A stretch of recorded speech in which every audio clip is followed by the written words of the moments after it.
ಇವತ್ತು B L Santosh ಅವರು ಕೂಡ ಹೇಳಿದ್ರು ನೋಡಿ, ಉಡುಪಿಯಲ್ಲೂ ಚಿಕ್ಕ ಪ್ರಯತ್ನ ಆಯ್ತು, ಬಟ್ ಅಲ್ಲಿ ಸಫಲ ಆಗ್ಲಿಲ್ಲ. ಮೂಡುಬಿದ್ರೆ, ಈಗ ಧರ್ಮಸ್ಥಳ, ನಾಳೆ ದಿನ ಮತ್ತೊಂದು. ಈ ಪ್ಯಾಟ್ರನ್ ಬಗ್ಗೆ ನಾವು ಡೇ ಒನ್ ಇಂದ ಮಾತನಾಡ್ತಿದೀವಿ.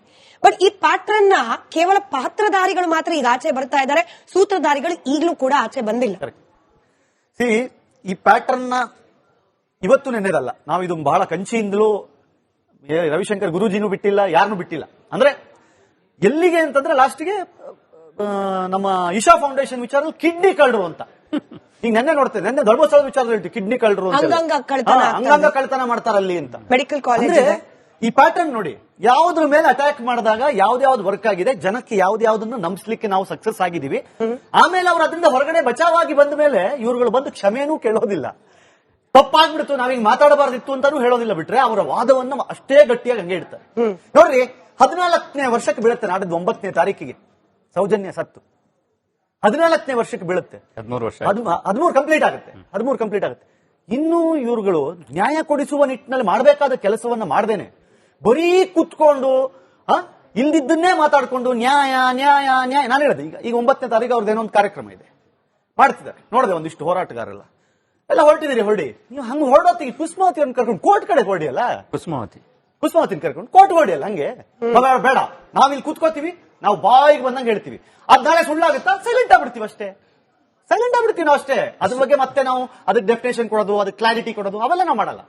ಏನ್ ಹೇಳಬೇಕು ಜನಕ್ಕೆ, ಏನೇನ್ ಹೇಳಿದ್ರೆ ನಂಬಿಸ್ತಾರೋ ಎಲ್ಲ ನೋಡಿ. ನೀವು ತುಂಬಾ ಸೂಕ್ಷ್ಮವಾಗಿ ನೋಡಿದ್ರೆ ಸೌಜನ್ಯ ಸತ್ತು 1 ವರ್ಷ ಆದ ಮೇಲೆ ಮೊದಲು ಇದೇ ಧರ್ಮಸ್ಥಳದ ವೀರೇಂದ್ರ ಹೆಗ್ಗಡೆ ಅವರ ತಮ್ಮನ ಮಗನ ಮೇಲೆ ಬಂದ್ರು. ನಿಶ್ಚಲ್ನ ಅದಕ್ಕೆ ಕ್ಲಾರಿಫಿಕೇಶನ್, ಅದಕ್ಕಿಂತ ಮುಂಚೆ 1 ವರ್ಷದ ಮುಂಚೆ ಬಹಿರಂಗವಾಗಿ ನನ್ನ ಬಳಿಗೆ ಬಂದಿದ್ರು. ನಾನು 2012ಕ್ಕೆ ಆಯ್ತಲ್ಲ, ನಾನು 21 ದಿನಗಳ ನಂತರ ನವೆಂಬರ್ 2ಗೆ ನಾನೊಂದು ಕ್ವಾರ್ಟರ್ ಪೇಜ್ ಕನ್ನಡಪ್ರಭದಲ್ಲಿ ಆರ್ಟಿಕಲ್ ಮಾಡುವಾಗ ಅದಕ್ಕಿಂತ ಮುಂಚೆ ಇವರು ಇವರೇ ಮಹೇಶ್ ಟಿಮರೋಡಿ, ಸೋಮನಾಥ್ ನಾಯ್ಕ್ ಇವರೆಲ್ಲ ಫೋನ್ ಮಾಡಿ ನನಗೆ ಆವಾಗ ವಿಷಯವನ್ನ ಹೇಳಿದ್ರು. ನಿಶ್ಚಲ್ ಜೈನ್ ಅಂದ್ರೆ 1 ತಿಂಗಳು 15 ದಿನದೊಳಗೆ ಪ್ಲಾನ್ ಇತ್ತು, ನನ್ನ ಹತ್ರ ಬಂದಿತ್ತು. ಆವಾಗ ನಾನು ಅದಕ್ಕೆ ಒಂದು ಸ್ವಲ್ಪ ಸಮಯ ತಗೊಂಡೆ. ಯಾಕೆ ಹೇಳಿದ್ರೆ ಫೋನ್ ನಂಬರ್ ಬೇಕು. ನಂತರ ನಾನು ಅಲ್ಲಿ DCIB ಅಧಿಕಾರಿಗಳು, ಪೊಲೀಸರು ಅವರ ಹತ್ರ ಕೇಳಿದೆ, ಈ ರೀತಿ ಒಂದು ಆರೋಪ ಬಂದಿದೆ, ಏನ್ ಮಾಡುದು ಅಂದ್ರೆ ತನಿಖೆ ಮಾಡಬೇಕಲ್ಲ. ಅದಕ್ಕೆ ಸ್ವಲ್ಪ ಸಮಯ ಆದ್ಮೇಲೆ ನನಗೆ ಹೇಳಿದ್ರು, ವೀಸಾ ಪಾಸ್ಪೋರ್ಟ್ ಇದೆಲ್ಲ ಚೆಕ್ ಮಾಡಿದ್ದೇವೆ, ಅದರಲ್ಲಿ ಅವರು ಅಲ್ಲಿ ನ್ಯೂಯಾರ್ಕ್ ಅಮೆರಿಕದಲ್ಲಿರೋದು ದೃಢಪಟ್ಟಿದೆ. ಏನು 31ಕ್ಕೆ ಅಂದ್ರೆ ಒಂದು ತಿಂಗಳು ಹಿಂದೆ ಮೊದಲೇ ಹೋಗಿದ್ದಾರೆ ಅವರು. ಸೊ ಅವ್ರದ್ದು ಯಾವ್ದು ಪಾತ್ರ ಇಲ್ಲ ಅಂತ ಕನ್ಫರ್ಮ್ ಆಯ್ತು. ಸೊ ನಾ ಆ ಪಾಠನ ಬಿಟ್ಟೆ. ಹುನ್ನಾರ ಅವತ್ತೇ ಇತ್ತು. ಅಲ್ಲ, ಮತ್ತೆ ಇನ್ನೊಂದು ಹೇಳ್ತೀನಿ ಕೇಳಿ. ಇವರು ಯಾವುದೇ ಕಂಪ್ಲೇಂಟ್ ಕಾಪಿಯಲ್ಲಿ, ಯಾವುದೇ ಸ್ಟೇಟ್ಮೆಂಟ್ಗಳಲ್ಲಿ ಲೀಗಲಿ ಇವ್ರು ಎಲ್ಲೂ ನಿಶ್ಚಲ್ ಹೆಸರು ಹೇಳಲ್ಲ. ಇವ್ರು ಬರೀ ಸೋಷಿಯಲ್ ಮೀಡಿಯಾ ಮತ್ತು ಮೀಡಿಯಾದಲ್ಲಿ ಮಾತ್ರ ಹೇಳದ ಹೆಸರನ್ನ. ಆಮೇಲೆ ನೋಡಿ ಪ್ಯಾಟರ್ನ್ ಹೆಂಗೆ ಅಂದ್ರೆ, ಫಸ್ಟ್ ನಿಶ್ಚಲ್ ಅಟ್ಯಾಕ್, ನಿಶ್ಚಲ್ ಇರ್ಲಿಲ್ಲ ಅಂತ ಗೊತ್ತಾದ ಕೂಡಲೇ ಅದು ಹರ್ಷೇಂದ್ರ ಅವ್ರ ಮೇಲೆ ಹೋಗುತ್ತೆ. ಹರ್ಷೇಂದ್ರ ಮಾಡಿಸ್ತಾರೆ, ಹರ್ಷೇಂದ್ರ ಹಂಗ್ ಮಾಡಿಸ್ತಾರೆ. ಅದು ವರ್ಕ್ ಆಗ್ತಿಲ್ಲ ಅಂತ ಗೊತ್ತಾದ್ಮೇಲೆ ಇವಾಗ ಸ್ಟ್ರೈಟ್ ಅವೇ ನಮ್ಮ ಧರ್ಮಾಧಿಕಾರಿಗಳಿಗೆ ಹೇಳ್ತಾರೆ, ಅವರೇ ಮಾಡ್ತಾರೆ, ಅವರೇ ಅತ್ಯಾಚಾರಿಗಳು, ಅವರೇ ಕಾಮಂದ್ರು. ಅಂದ್ರೆ ಇವರಿಗೆ ಸಮಾಧಾನ ಆಗಲ್ಲ. ಇದು ಈಗ ಅದೆಲ್ಲ ಮುಗಿದು SIT ಬಂದ್ಬಿಟ್ಟಿದೆ. ಅದೆಲ್ಲ ಒಂದ್ ಹಂತಕ್ಕೆ ತನಿಖೆಗಳು ಮುಗಿದು SIT ಬಂದಿದೆ. ಬಟ್ ಈಗ ರಾಬರ್ಟ್ ಸರ್, ನೀವಿದಕ್ಕೆ ಉತ್ತರ ಕೊಡ್ಬೇಕು. SIT ಇಂದ ಧರ್ಮಾಧಿಕಾರಿಗಳಿಗೆ ವಿಚಾರ ಲೀಕ್ ಆಗ್ತಾ ಇದೆ. ನಿಮ್ ಹೋರಾಟಗಾರರ ಕಡೆಯಿಂದಾನೇ ಬರ್ತಿರುವ ವರ್ಜನ್ ಸರ್ ಇದು. SIT ಕಡೆಯಿಂದ ಧರ್ಮಾಧಿಕಾರಿಗಳಿಗೆ ತನಿಖೆಯ ವಿಚಾರಗಳು ಲೀಕ್ ಆಗ್ತಾ ಇದೆ. ಹೀಗಾಗೇನೆ ಇಷ್ಟು ದಿನ ಮೌನವಾಗಿದ್ದ ಧರ್ಮಾಧಿಕಾರಿಗಳು ಈಗ ಬಂದ್ ಮಾತಾಡ್ತಿದ್ದಾರೆ. SIT ಮಾಡಿದಕ್ಕೆ ಸರ್ಕಾರಕ್ಕೆ ಧನ್ಯವಾದ ಹೇಳ್ತಿದ್ದಾರೆ. ಸರ್ಕಾರನೂ ಸರಿ ಇಲ್ಲ, SITನೂ ಸರಿ ಇಲ್ಲ. ಅಂದ್ರೆ ಸರಿ ಇರೋದು ಯಾರು ಹಾಗಾದ್ರೆ? ನೀವೇನ್ ಹೇಳ್ತಾ ಇರೋದು? ಲೀಕ್ ಆಗುದಿಲ್ಲ ಅಂತ ಹೇಳ್ತಾ ಇರೋದು ನೀವು? ನನಗೇನ್ ಗೊತ್ತು ಸರ್, ನಾನು SIT ಸ್ಪೋಕ್ ಪರ್ಸನ್ ಅಲ್ಲ, PRO ಅಲ್ಲ, I am a journalist. I am asking you question, ನೀವ್ ಹೇಳಿ ಆನ್ಸರ್. ನಾನು ಹೇಳ್ತೇನೆ ಆನ್ಸರ್. ಲೀಕ್ ಆಗಲೂಬಹುದು, ಆಗದೇ ಇರಲೂಬಹುದು. ಆ ಮನುಷ್ಯನ ಕ್ಲೌಡ್ ಎಷ್ಟು ದೊಡ್ಡದಿದೆ ಅಂದ್ರೆ ನೀವು ಸುಮ್ಮನೆ ಸ್ಪೆಕ್ಯುಲೇಟ್ ಮಾಡ್ತಾ ಇದ್ದೀರಿ. ನಿಮ್ಗೂ ಖಾತ್ರಿ ಇಲ್ಲ ಅಂದ್ರೆ, ಹೋರಾಟಗಾರರಿಗೂ ಖಾತ್ರಿ ಇಲ್ಲ, ಸುಮ್ಮನೆ ಗಾಳಿ ಹೊಡಿತಿದ್ದೀರಿ.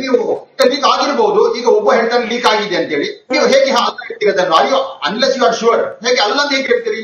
Unless you are sure, why are you blaming the SIT? ಅರೆ ನೀವೇ ಕೇಳಿ ರಚನೆ ಆಗಿರುವ ತನಿಖಾ ಸಂಸ್ಥೆ ಅಲ್ವಾ ಅದು? ಲೀಕ್ ಆಗಿದೆ ಅಂದ್ರೆ ಬಹಳ ಗಂಭೀರ ವಿಷಯ, ಅದು ಸಣ್ಣ ವಿಷಯ ಅಲ್ಲ. ಒಂದು ಗುಪ್ತವಾಗಿ ನಡೆಯಬೇಕಾದ ತನಿಖೆ ಲೀಕ್ ಆಗಿದೆ ಗಂಭೀರ ವಿಷಯ. ಆರೋಪ ಗಂಭೀರವಾದ ವಿಚಾರ, ಅನುಮಾನ ಇದ್ದಾಗ ಕಂಪ್ಲೇಂಟ್ ಯಾಕೆ ಕೊಡ್ತಿಲ್ಲ? ಕೇವಲ ಯೂಟ್ಯೂಬ್ ಗಳಲ್ಲಿ ಯಾಕೆ ಈ ರೀತಿಯ ವಾದವನ್ನು ಹರಿಬಿಡ್ತಿದ್ದೀರಿ? ಮತ್ತದೆ ಏನೂ ಪ್ರಕರಣ ಇಲ್ಲದೆ, ಯಾವುದೇ ಆರೋಪ ಇಲ್ಲದೆ, ಏನೇ ಆಗದೆ ಅಂತಹ ಧರ್ಮಸ್ಥಳದ ಮೇಲೆ ಇವರು ಈ ರೀತಿ ಯೂಟ್ಯೂಬ್ಗಳಲ್ಲಿ ಷಡ್ಯಂತ್ರ ರೂಪದಲ್ಲಿ ಇಷ್ಟೆಲ್ಲ ಮಾಡ್ತಾರಾದ್ರೆ SIT ನೋಟಿಸ್ ಕೊಟ್ಟದ್ದು ಅಲ್ಲ, ಗೊತ್ತಾಗದಿತ್ತು. ಅವ್ರು- ಅದು ಓಪನ್ ಕೋರ್ಟ್ ಅಲ್ಲಿ ವಕೀಲರು ಹೇಳುವಂತದ್ದು ಧರ್ಮಾಧಿಕಾರಿಯವರಿಗೆ ಗೊತ್ತಾಗದೆ ಇಲ್ಲ, ಹೇಳಿದ್ರೆ ಆ ವಕೀಲರು- ಓಪನ್ ಕೋರ್ಟ್ ಅಲ್ಲಿ ಹೇಳುವಂತದ್ದು SIT ನೋಟಿಸ್ ಅನ್ನು ತನಿಖೆಗೆ ಇವರು ಇಲ್ಲ ಇವತ್ತು BL ಸಂತೋಷ್ ಅವರು ಕೂಡ ಹೇಳಿದ್ರು ನೋಡಿ, ಉಡುಪಿಯಲ್ಲೂ ಚಿಕ್ಕ ಪ್ರಯತ್ನ ಆಯ್ತು, ಬಟ್ ಅಲ್ಲಿ ಸಫಲ ಆಗ್ಲಿಲ್ಲ. ಮೂಡುಬಿದ್ರೆ, ಈಗ ಧರ್ಮಸ್ಥಳ, ನಾಳೆ ದಿನ ಮತ್ತೊಂದು. ಈ ಪ್ಯಾಟರ್ನ್ ಬಗ್ಗೆ ನಾವು ಡೇ ಒನ್ ಇಂದ ಮಾತನಾಡ್ತಿದೀವಿ. ಬಟ್ ಈ ಪ್ಯಾಟರ್ನ್ ನ ಕೇವಲ ಪಾತ್ರಧಾರಿಗಳು ಮಾತ್ರ ಈಗ ಆಚೆ ಬರ್ತಾ ಇದ್ದಾರೆ, ಸೂತ್ರಧಾರಿಗಳು ಈಗಲೂ ಕೂಡ ಆಚೆ ಬಂದಿಲ್ಲ. ಈ ಪ್ಯಾಟರ್ನ್ ನ ಇವತ್ತು ನೆನ್ನೆದಲ್ಲ, ನಾವು ಇದು ಬಹಳ ಕಂಚಿಯಿಂದಲೂ ರವಿಶಂಕರ್ ಗುರೂಜಿನೂ ಬಿಟ್ಟಿಲ್ಲ, ಯಾರನ್ನೂ ಬಿಟ್ಟಿಲ್ಲ. ಅಂದ್ರೆ ಎಲ್ಲಿಗೆ ಅಂತಂದ್ರೆ ಲಾಸ್ಟ್ಗೆ ನಮ್ಮ ಇಶಾ ಫೌಂಡೇಶನ್ ವಿಚಾರ ಕಿಡ್ನಿ ಕಳ್ಳರು ಅಂತ ಈಗ ನೆನ್ನೆ ನೋಡ್ತೇನೆ, ನೆನ್ನೆ ಧರ್ಮಸ್ಥಳದ ವಿಚಾರದಲ್ಲಿ ಕಿಡ್ನಿ ಕಳ್ಳರು ಅಂಗಾಂಗ ಕಳ್ತನ ಮಾಡ್ತಾರಲ್ಲಿ ಅಂತ ಮೆಡಿಕಲ್ ಕಾಲೇಜ್. ಈ ಪ್ಯಾಟರ್ನ್ ನೋಡಿ, ಯಾವುದ್ರ ಮೇಲೆ ಅಟ್ಯಾಕ್ ಮಾಡಿದಾಗ ಯಾವ್ದು ವರ್ಕ್ ಆಗಿದೆ, ಜನಕ್ಕೆ ಯಾವ್ದನ್ನ ನಂಬಿಸ್ಲಿಕ್ಕೆ ನಾವು ಸಕ್ಸಸ್ ಆಗಿದೀವಿ, ಆಮೇಲೆ ಅವ್ರು ಅದರಿಂದ ಹೊರಗಡೆ ಬಚಾವಾಗಿ ಬಂದ ಮೇಲೆ ಇವ್ರುಗಳು ಬಂದು ಕ್ಷಮೆನೂ ಕೇಳೋದಿಲ್ಲ.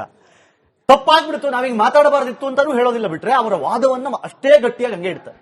ನೋಡ್ರಿ, 14ನೇ ವರ್ಷಕ್ಕೆ ಬೀಳುತ್ತೆ ನಾಡಿದ್ದು 9ನೇ ತಾರೀಕಿಗೆ ಸೌಜನ್ಯ ಸತ್ತು 14ನೇ ವರ್ಷಕ್ಕೆ ಬೀಳುತ್ತೆ. 13 ಕಂಪ್ಲೀಟ್ ಆಗುತ್ತೆ. 13 ಕಂಪ್ಲೀಟ್ ಆಗುತ್ತೆ. ಇನ್ನೂ ಇವ್ರುಗಳು ನ್ಯಾಯ ಕೊಡಿಸುವ ನಿಟ್ಟಿನಲ್ಲಿ ಮಾಡಬೇಕಾದ ಕೆಲಸವನ್ನ ಮಾಡ್ದೇನೆ ಬರೀ ಕುತ್ಕೊಂಡು ಇಲ್ದಿದ್ದನ್ನೇ ಮಾತಾಡ್ಕೊಂಡು ನ್ಯಾಯ ನ್ಯಾಯ ನ್ಯಾಯ. ನಾನು ಹೇಳಿದೆ ಈಗ 9ನೇ ತಾರೀಕು ಅವ್ರದ್ದು ಏನೋ ಒಂದು ಕಾರ್ಯಕ್ರಮ ಇದೆ, ಮಾಡ್ತಿದ್ದಾರೆ. ನೋಡಿದೆ ಒಂದಿಷ್ಟು ಹೋರಾಟಗಾರರೆಲ್ಲ ಎಲ್ಲ ಹೊರಟಿದ್ದೀರಿ, ಹೊರಡಿ. ನೀವು ಹಂಗೆ ಹೊರಡೋತ್ತಿಗೆ ಕುಸುಮಾವತಿಯನ್ನು ಕರ್ಕೊಂಡು ಕೋರ್ಟ್ ಕಡೆ ಹೊರಡಿ ಅಲ್ಲ, ಕುಸುಮಾವತಿನ ಕರ್ಕೊಂಡು ಕೋರ್ಟ್ ಹೊರಡಿ ಅಲ್ಲ. ಹಂಗೆ ಬೇಡ, ನಾವಿಲ್ಲಿ ಕೂತ್ಕೋತೀವಿ, ನಾವು ಬಾಯಿಗೆ ಬಂದಂಗೆ ಹೇಳ್ತೀವಿ. ಅದ್ ನಾಳೆ ಸುಳ್ಳಾಗುತ್ತಾ ಸೈಲೆಂಟ್ ಆಗ್ಬಿಡ್ತೀವಿ ಅಷ್ಟೇ, ಸೈಲೆಂಟ್ ಆಗ್ಬಿಡ್ತೀವಿ ನಾವು ಅಷ್ಟೇ. ಅದ್ರ ಬಗ್ಗೆ ಮತ್ತೆ ನಾವು ಅದಕ್ಕೆ ಡೆಫಿನೇಷನ್ ಕೊಡೋದು, ಅದಕ್ಕೆ ಕ್ಲಾರಿಟಿ ಕೊಡೋದು ಅವೆಲ್ಲ ನಾವು ಮಾಡಲ್ಲ. ಏನ್ ಹೇಳಬೇಕು, ಜನಕ್ಕೆ ಏನೇನು ಹೇಳಿದ್ರೆ ನಂಬಿಸ್ತಾರೋ ಎಲ್ಲ ನೋಡಿ. ನೀವು ತುಂಬಾ ಸೂಕ್ಷ್ಮವಾಗಿ ನೋಡಿದ್ರೆ ಸೌಜನ್ಯ ಸತ್ತು 1 ವರ್ಷ ಆದ್ಮೇಲೆ ಮೊದಲು ಇದೇ ಧರ್ಮಸ್ಥಳದ ವೀರೇಂದ್ರ ಹೆಗ್ಗಡೆ ಅವರ ತಮ್ಮನ ಮಗನ ಮೇಲೆ ಬಂದ್ರು. ನಿಶ್ಚಲ್ನ ಅದಕ್ಕೆ ಕ್ಲಾರಿಫಿಕೇಶನ್, ಅದಕ್ಕಿಂತ ಮುಂಚೆ 1 ವರ್ಷದ ಮುಂಚೆ ಬಹಿರಂಗವಾಗಿ ನನ್ನ ಬಳಿಗೆ ಬಂದಿದ್ರು. ನಾನು 2012ಕ್ಕೆ ಆಯ್ತಲ್ಲ, ನಾನು 21 ದಿನಗಳ ನಂತರ ನವೆಂಬರ್ 2ಗೆ ನಾನೊಂದು ಕ್ವಾರ್ಟರ್ ಪೇಜ್ ಕನ್ನಡಪ್ರಭದಲ್ಲಿ ಆರ್ಟಿಕಲ್ ಮಾಡುವಾಗ ಅದಕ್ಕಿಂತ ಮುಂಚೆ ಇವರು ಇವರೇ ಮಹೇಶ್ ಶ್ರೀಮರೋಡಿ, ಸೋಮನಾಥ್ ನಾಯ್ಕ್ ಇವರೆಲ್ಲ ಫೋನ್ ಮಾಡಿ ನನಗೆ ಆವಾಗ ವಿಷಯವನ್ನ ಹೇಳಿದ್ರು. ನಿಶ್ಚಲ್ ಜೈನ್ ಅಂದ್ರೆ 1 ತಿಂಗಳು 15 ದಿನದೊಳಗೆ ಪ್ಲಾನ್ ಇತ್ತು, ನನ್ನ ಹತ್ರ ಬಂದಿತ್ತು. ಆವಾಗ ನಾನು ಅದಕ್ಕೆ ಒಂದು ಸ್ವಲ್ಪ ಸಮಯ ತಗೊಂಡೆ. ಯಾಕೆ ಹೇಳಿದ್ರೆ ಫೋನ್ ನಂಬರ್ ಬೇಕು. ನಂತರ ನಾನು ಅಲ್ಲಿ DCIB ಅಧಿಕಾರಿಗಳು, ಪೊಲೀಸರು ಅವರ ಹತ್ರ ಕೇಳಿದೆ, ಈ ರೀತಿ ಒಂದು ಆರೋಪ ಬಂದಿದೆ, ಏನ್ ಮಾಡುದು ಅಂದ್ರೆ ತನಿಖೆ ಮಾಡಬೇಕಲ್ಲ. ಅದಕ್ಕೆ ಸ್ವಲ್ಪ ಸಮಯ ಆದ್ಮೇಲೆ ನನಗೆ ಹೇಳಿದ್ರು, ವೀಸಾ ಪಾಸ್ಪೋರ್ಟ್ ಇದೆಲ್ಲ ಚೆಕ್ ಮಾಡಿದ್ದೇವೆ, ಅದರಲ್ಲಿ ಅವರು ಅಲ್ಲಿ ನ್ಯೂಯಾರ್ಕ್ ಅಮೆರಿಕದಲ್ಲಿರೋದು ದೃಢಪಟ್ಟಿದೆ, ಏನು 31ಕ್ಕೆ ಅಂದ್ರೆ ಒಂದು ತಿಂಗಳ ಹಿಂದೆ ಮೊದಲೇ ಹೋಗಿದ್ದಾರೆ ಅವರು. ಸೊ ಅವ್ರದ್ದು ಯಾವ್ದು ಪಾತ್ರ ಇಲ್ಲ ಅಂತ ಕನ್ಫರ್ಮ್ ಆಯ್ತು. ಸೊ ನಾ ಆ ಪಾಠನ ಬಿಟ್ಟೆ. ಹುನ್ನಾರ ಅವತ್ತೇ ಇತ್ತು. ಅಲ್ಲ, ಮತ್ತೆ ಇನ್ನೊಂದು ಹೇಳ್ತೀನಿ ಕೇಳಿ. ಇವರು ಯಾವುದೇ ಕಂಪ್ಲೇಂಟ್ ಕಾಪಿಯಲ್ಲಿ, ಯಾವುದೇ ಸ್ಟೇಟ್ಮೆಂಟ್ಗಳಲ್ಲಿ ಲೀಗಲಿ ಇವ್ರು ಎಲ್ಲೂ ನಿಶ್ಚಲ ಹೆಸರು ಹೇಳಲ್ಲ. ಇವ್ರು ಬರೀ ಸೋಷಿಯಲ್ ಮೀಡಿಯಾ ಮತ್ತು ಮೀಡಿಯಾದಲ್ಲಿ ಮಾತ್ರ ಹೇಳದ ಹೆಸರನ್ನ. ಆಮೇಲೆ ನೋಡಿ ಪ್ಯಾಟರ್ನ್ ಹೆಂಗೆ ಅಂದ್ರೆ, ಫಸ್ಟ್ ನಿಶ್ಚಲ್ ಅಟ್ಯಾಕ್, ನಿಶ್ಚಲ್ ಇರ್ಲಿಲ್ಲ ಅಂತ ಗೊತ್ತಾದ ಕೂಡಲೇ ಅದು ಹರ್ಷೇಂದ್ರ ಅವ್ರ ಮೇಲೆ ಹೋಗುತ್ತೆ. ಹರ್ಷೇಂದ್ರ ಮಾಡಿಸ್ತಾರೆ, ಹರ್ಷೇಂದ್ರ ಹಂಗ್ ಮಾಡಿಸ್ತಾರೆ. ಅದು ವರ್ಕ್ ಆಗ್ತಿಲ್ಲ ಅಂತ ಗೊತ್ತಾದ್ಮೇಲೆ ಇವಾಗ ಸ್ಟ್ರೈಟ್ ಅವೇ ನಮ್ಮ ಧರ್ಮಾಧಿಕಾರಿಗಳಿಗೆ ಹೇಳ್ತಾರೆ, ಅವರೇ ಮಾಡ್ತಾರೆ, ಅವರೇ ಅತ್ಯಾಚಾರಿಗಳು, ಅವರೇ ಕಾಮಂದ್ರು. ಅಂದ್ರೆ ಇವರಿಗೆ ಸಮಾಧಾನ ಆಗಲ್ಲ. ಇದು ಈಗ ಅದೆಲ್ಲ ಮುಗಿದು SIT ಬಂದ್ಬಿಟ್ಟಿದೆ. ಅದೆಲ್ಲ ಒಂದ್ ಹಂತಕ್ಕೆ ತನಿಖೆಗಳು ಮುಗಿದು SIT ಬಂದಿದೆ. ಬಟ್ ಈಗ ರಾಬರ್ಟ್ ಸರ್, ನೀವಿದಕ್ಕೆ ಉತ್ತರ ಕೊಡ್ಬೇಕು. SIT ಇಂದ ಧರ್ಮಾಧಿಕಾರಿಗಳಿಗೆ ವಿಚಾರ ಲೀಕ್ ಆಗ್ತಾ ಇದೆ. ನಿಮ್ ಹೋರಾಟಗಾರರ ಕಡೆಯಿಂದಾನೇ ಬರ್ತಿರುವ ವರ್ಜನ್ ಸರ್ ಇದು. SIT ಕಡೆಯಿಂದ ಧರ್ಮಾಧಿಕಾರಿಗಳಿಗೆ ತನಿಖೆಯ ವಿಚಾರಗಳು ಲೀಕ್ ಆಗ್ತಾ ಇದೆ. ಹೀಗಾಗೇನೆ ಇಷ್ಟು ದಿನ ಮೌನವಾಗಿದ್ದ ಧರ್ಮಾಧಿಕಾರಿಗಳು ಈಗ ಬಂದ್ ಮಾತಾಡ್ತಿದ್ದಾರೆ. SIT ಮಾಡಿದಕ್ಕೆ ಸರ್ಕಾರಕ್ಕೆ ಧನ್ಯವಾದ ಹೇಳ್ತಿದ್ದಾರೆ. ಸರ್ಕಾರನೂ ಸರಿ ಇಲ್ಲ, SITನೂ ಸರಿ ಇಲ್ಲ. ಅಂದ್ರೆ ಸರಿ ಇರೋದು ಯಾರು ಹಾಗಾದ್ರೆ? ನೀವೇನ್ ಹೇಳ್ತಾ ಇರೋದು? ಲೀಕ್ ಆಗುದಿಲ್ಲ ಅಂತ ಹೇಳ್ತಾ ಇರೋದು ನೀವು? ನನಗೇನ್ ಗೊತ್ತು ಸರ್, ನಾನು SIT ಸ್ಪೋಕ್ ಪರ್ಸನ್ ಅಲ್ಲ, PRO ಅಲ್ಲ, I am a journalist. I am asking you question, ನೀವ್ ಹೇಳಿ ಆನ್ಸರ್. ನಾನು ಹೇಳ್ತೇನೆ ಆನ್ಸರ್.